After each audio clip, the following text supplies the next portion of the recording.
Assalamualaikum warahmatullahi wabarakatuh. Perkenalkan, nama saya Putri Novianti dari kelas 10 MIPA 1. Di sini saya akan menjelaskan mengenai pembagian kekuasaan secara horizontal dan vertikal. Pembagian kekuasaan secara horizontal. Pembagian kekuasaan secara horizontal yaitu pembagian kekuasaan menurut fungsi lembaga-lembaga tertentu, yaitu legislatif, eksekutif, dan yudikatif. Berdasarkan Undang-Undang Dasar Negara Republik Indonesia tahun 1945, secara horizontal, pembagian kekuasaan negara dilakukan pada tingkatan pemerintah pusat dan pemerintah daerah. Pembagian kekuasaan pada tingkat pemerintah pusat berlangsung antara lembaga-lembaga negara yang sederajat.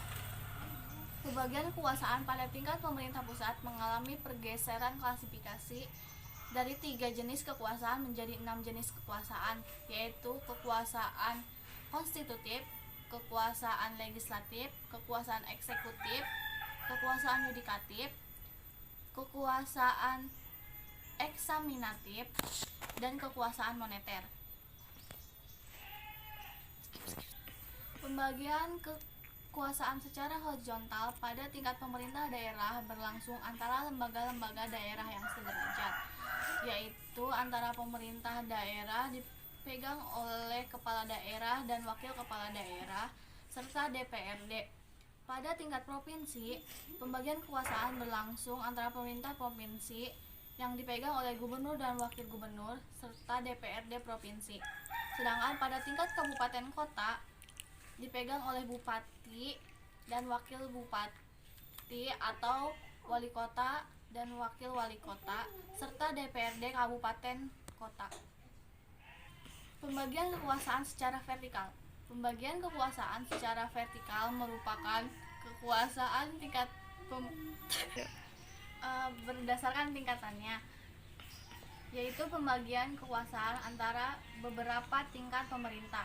Menurut pasal 18 ayat 1 Undang-Undang Dasar Negara Republik Indonesia tahun 1945 menyatakan bahwa Negara Kesatuan Republik Indonesia dibagi atas daerah-daerah provinsi dan daerah provinsi itu dibagi atas kabupaten dan kota, yang tiap-tiap provinsi, kabupaten, dan kota itu mempunyai pemerintah daerah yang diatur dengan undang-undang.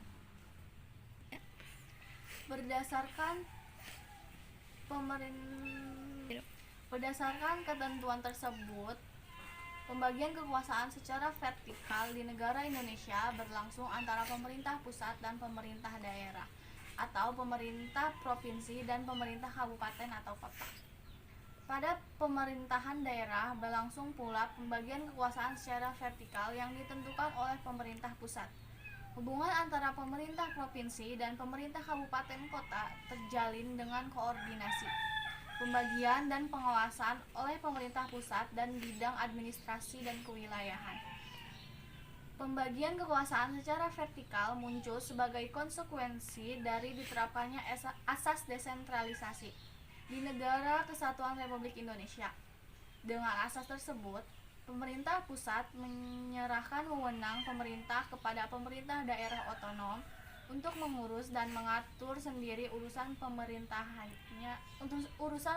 di daerahnya, kecuali urusan pemerintah yang menjadi kewenangan pemerintah pusat, yaitu